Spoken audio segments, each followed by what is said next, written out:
Hi, and welcome to this year's edition of Mental Health Festival Asia 2022. I'm Theodoric Chu, the co-founder and CEO of Intellect, and it's a pleasure today to be speaking with all of you at Mental Health Festival Asia.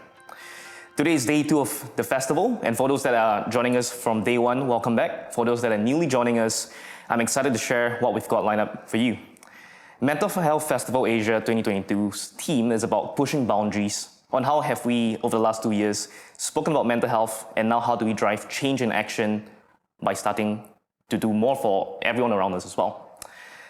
Yesterday, we saw many great speakers sharing about their insights from thought leaders, experts, and loved icons. Today, we promise it to be just as exciting for everyone as well. Moving on to the next speaker. This next speaker needs no introduction. Joining us today at our headquarters is Adrian Pang, beloved Singapore actor and icon, and co-founder of local theatre company Pandemonium. Adrian is an actor with over 30 years of experience on stage and off stage, and he co-founded with his wife Tracy Pandemonium Theatre Company in 2010 to create theatre that is viscerally stimulating, emotionally charged, intellectually provocative, and socially relevant. So it's a pleasure today to welcome Adrian to join us at the festival. So welcome, Adrian. Thanks so much for joining us today at Mental Festival Asia. Thanks, it's a pleasure to have you. Thank you. Great. So I want to kick it off a bit more of the getting to know Adrian Pang. Everyone knows Adrian Pang. You've done many works across the years that I love and many people love as well. Many people know you, but they may not know as well the story behind your journey as well. So if you don't mind, could you share a bit more about your journey? You've been through, for the last 3 decades, different shows and scenes. Tell us a bit more about your journey to where you are today. My goodness. Wow. I started acting in 1992, so as we speak right now, it's almost exactly 30 years, possibly to the month or to the week or the day. And, you know, it's been my life, really. I never, during my school days, had any ambition, full stop, let alone an ambition to be an actor. So I only really decided quite late in my 20s that I wanted to do this because I decided, you know, if there was one thing I knew I absolutely loved doing, this was going to be it. And I guess, you know, I've tried to live by the kind of pillars of, if you find something that you absolutely love doing, that you are, you know, reasonably okay at, and you can make a decent enough living doing, then hold on to that. And I've been, you know, lucky enough to been able to hold on to that for 30 years. Yeah, and amazingly well. I think that's amazing because I think one of the big things that everyone seeks out to find, it's their passion as well. It seems that you managed to find that quite a bit early on as well. So that's amazing. And I wanted to start with a bit of a fun one as well. So what is something that not many people know about? What is a superpower or strength or a skill you have that maybe, besides acting, that not many folks outside know about Adrian Pang? My superpower is anti-technology. In that, as the years have gone by, I've become more and more convinced that all I need to do is go near any kind of technological device, electrical device, digital device, and it'll probably break down. There's something in my DNA or something in my bloodstream, something that will make so the cameras and all that. This program will probably just kind of glitch out any minute now if it hasn't already. That's my superpower. It's been tested and proven time and time again. That's an interesting one that I'm sure not many people know about. So that is a superpower. Amazing. So the theme of this festival altogether is around mental health and pushing boundaries. And one of the amazing things that I admire and really believe is a huge need for everyone, it's speaking about mental health. And you've been quite a big proponent and advocate to speak out about your own struggles, your own journeys in mental health. So could you share a bit about your journey in mental health? How you've actually, you know, managed to, from when you found out about your struggles, deal with it with the stigma, and eventually how has that been for you? I think the first time I really came close to having to deal with a mental health issue was when my older son, who at that time was about 16, was going through a difficult period and triggered by a certain event.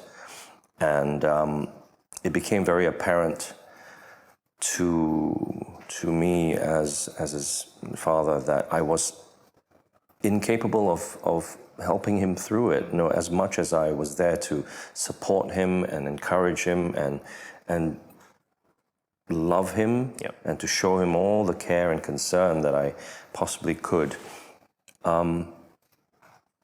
It was something emotional, something mental that had been sapped out of him, and I was at a loss as to how to help him.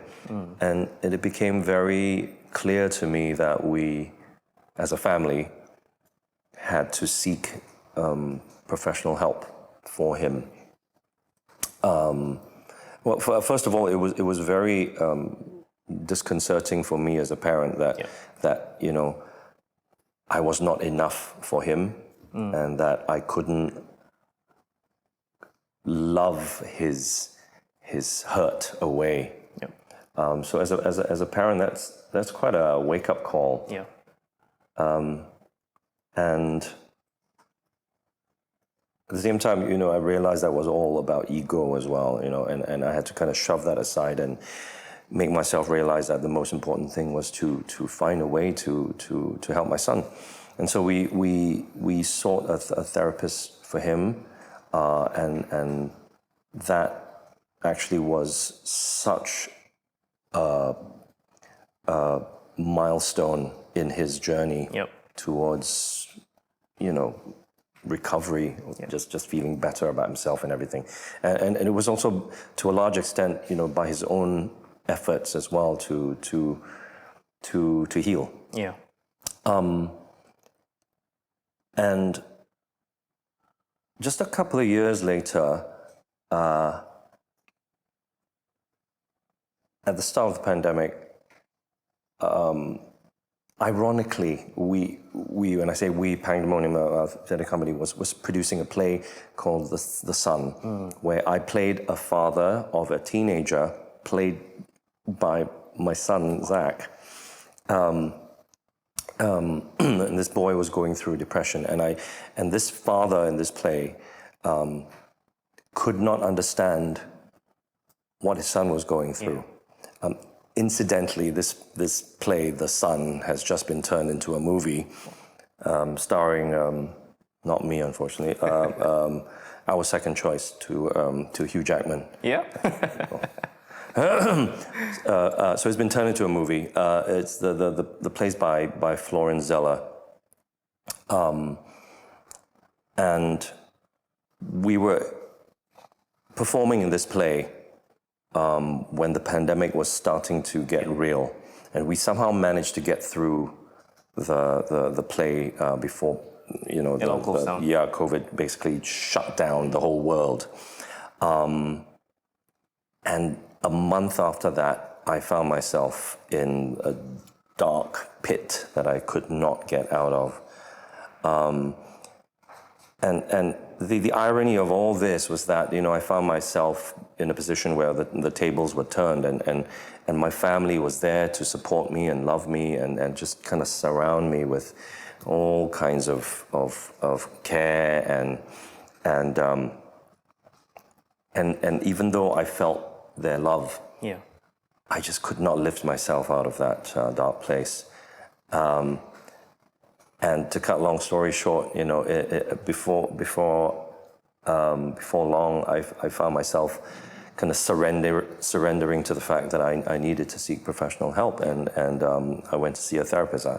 Coincidentally, the same therapist that my son had gone to see just 4 years before, and it was just a godsend. Really, I don't know how I was resisting it for so long. I was almost like I refused to admit, firstly, to myself that I needed help. Secondly, admitting it to somebody else. And then thirdly, making that all-important step to cry out for help, you know. And I'm so glad I did, because it really was a start to, you know, my own journey of recovery. That's amazing. Thanks so much for sharing about that and your journey and also what you experienced with your family as well. One of the two things I want to kind of catch on it as well. The first thing as well that you mentioned, it's when your son experienced his own struggles, you, by being near him and being his father, also felt that pressure, that stress, and also that grief as well, I'm sure to some extent. One of the things that I want to share with those listening, it's not many people know, but it's not just the individual themselves, but usually the caregivers. There's a term called compassion fatigue as well, that many people, where your loved one is struggling, you feel also that stress and that pressure. So it's amazing, the first thing that you acknowledged it. You yourself also struggle as a father, and eventually years later, when you went through your struggle as well, you sought help. The second one, I just want to dig a bit deeper. You know, it's a big theme that I'm sure many people struggle with, acknowledging that I need help. Myself, I've been through therapy. I'm a huge proponent of it as well. When I went from first session, it was huge revelations. Like, you let everything out. I'm sure it's probably to some extent similar to what you felt. What got you over the line to seeing that, all right, it's maybe time to seek support, or what was actually holding you back as well? Yeah. It's a very strange thing. Speaking from my own experience, I slipped so quickly into that dark place that I almost didn't have the capacity to claw myself out of it. I almost didn't even have the physical strength to do so. Getting out of bed was a chore, and it's quite scary to you know, well, first of all, for myself, I had insomnia, and then when I eventually fell to sleep just from pure fatigue, it was hard to wake up in the morning, and the thought of facing the day, facing people, facing this kind of bleakness, and yes, it was very much to do with the fact of the pandemic and what it was doing to all of us. Yep.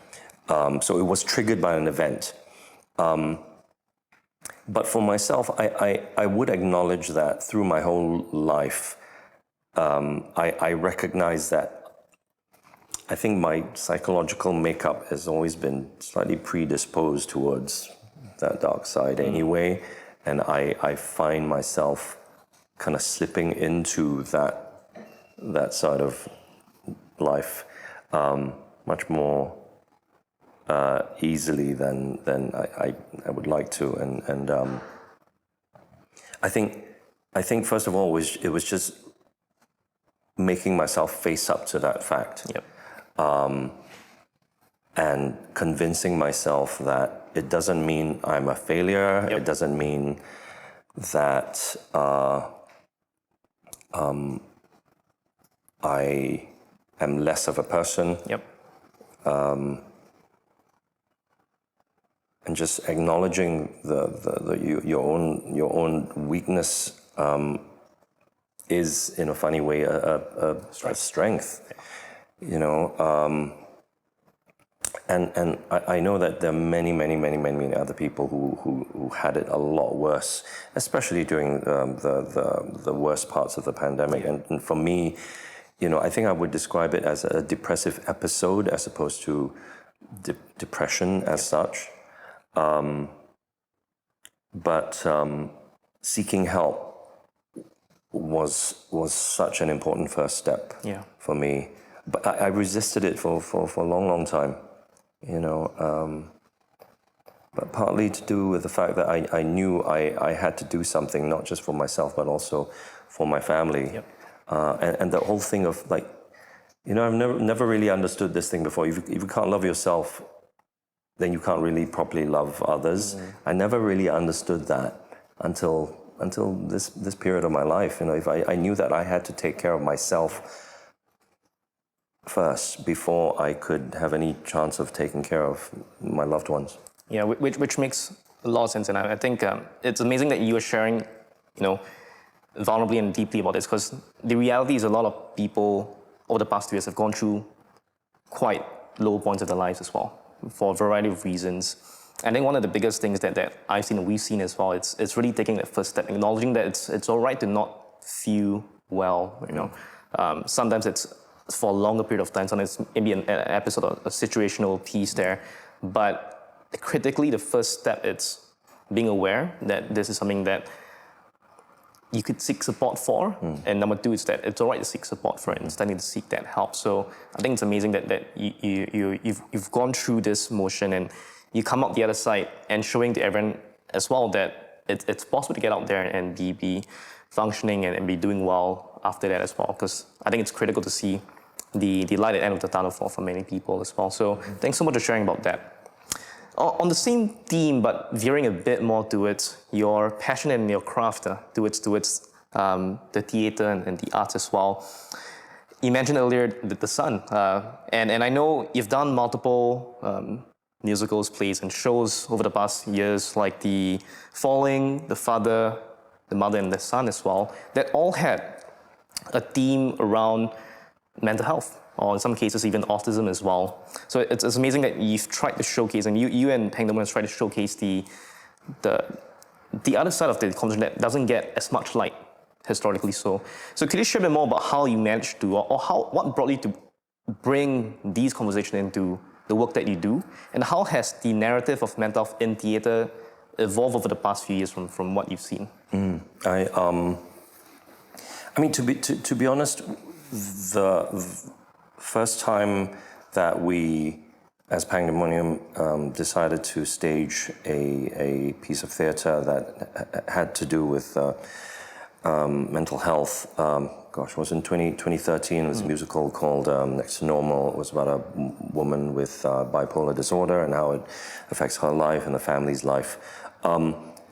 Primarily for us, it was just a brilliant piece of theatre, a brilliant piece of drama, wonderful music, a wonderful story, very human story about survival, about love, about family, about how we, each of us, go through our own hardships and just push on with life. And it was something that resonates with us, just perennially. That story of just human struggle, and it was almost incidental that it had to do with a mental health issue, and I suppose this is just inherent in mental health, that it just affects one's sense of self and how one relates to the world. It's just such a core part of. It's a root. It's who you are. Exactly. It's what makes us human. Yeah.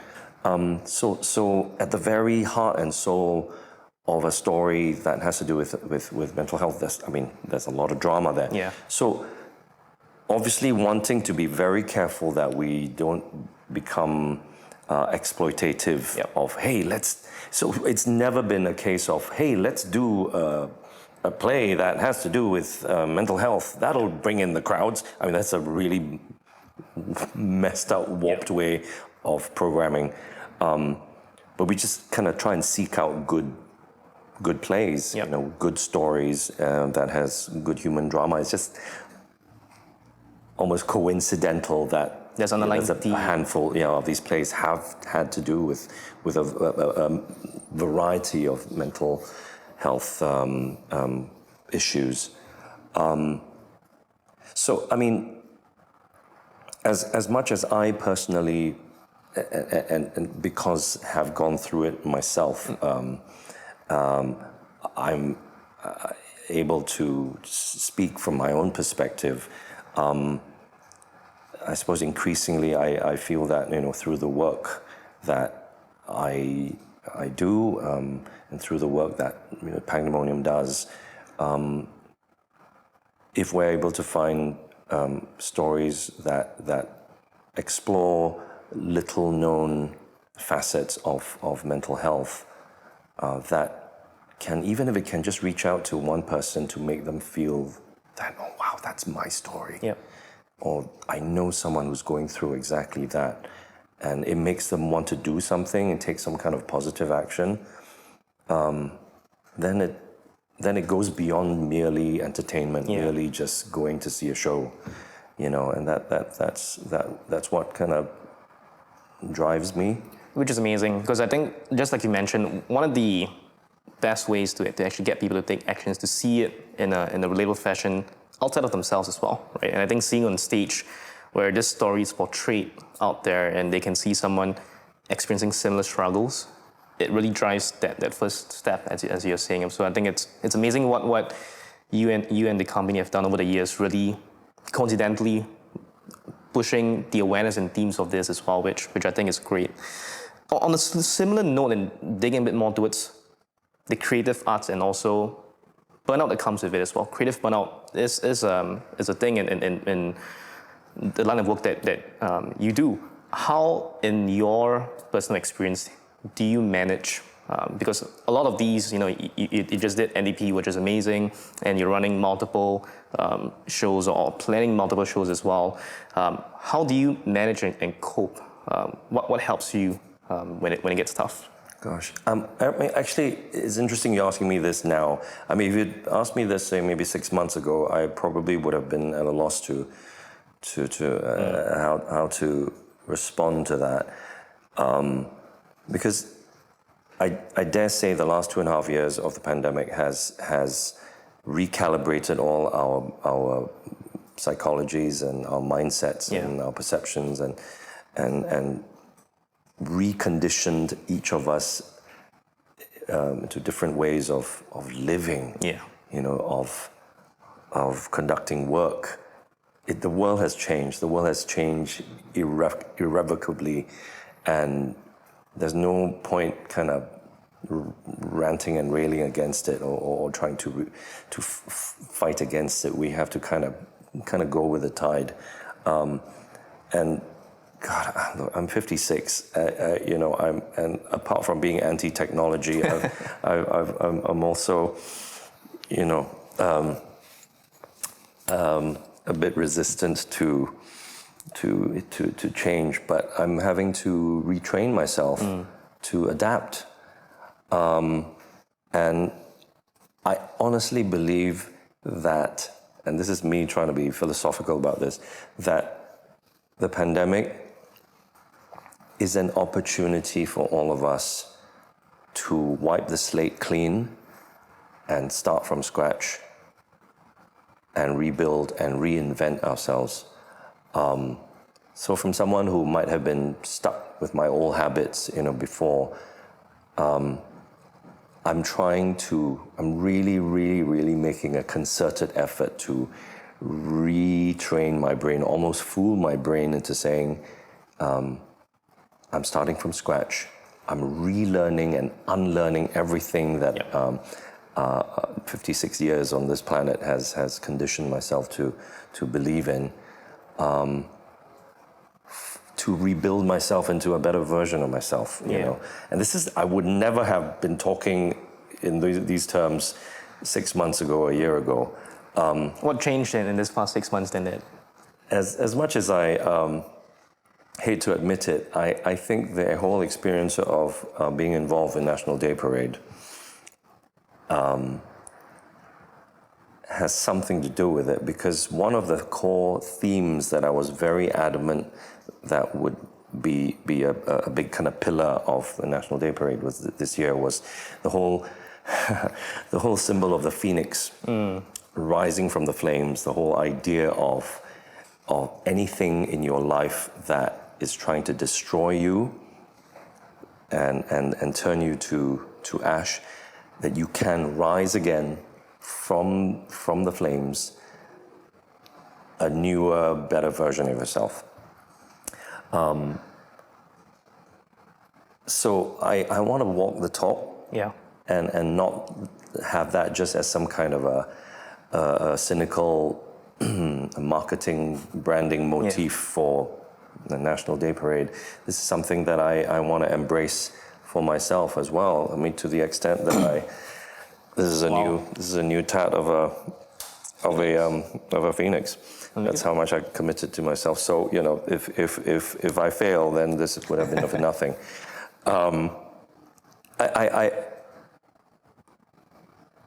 I want to, with whatever time I've got left, I just want to try and really make an effort to be just a better version of myself. That's amazing, and I think the way you're thinking about this is one that's uplifting, and I think it's the whole approach that helps you get better, which is the fact that you can actually grow from where you're at. You can actually restart and reset. You mentioned the pandemic. I think even beyond the pandemic as well, many people who start from wherever they are can actually reset and pick themselves up, which the phoenix is actually a fantastic kind of an analogy for that as well. So that's great. Amazing. One of the final questions I want to ask you a bit more, and you briefly broached on this, is on this year's theme of NDP, right? It was around bouncing back in gratitude. What is one message you want to get out there to folks listening and folks that actually are struggling or wanting to pick themselves up? What is some word of advice from someone that's gone through low moments and have come back since? What would you share with them? As cliched as it might be, this is also a truism. I believe that nobody has to go through any kind of hardship or mental health struggle alone. There is help out there.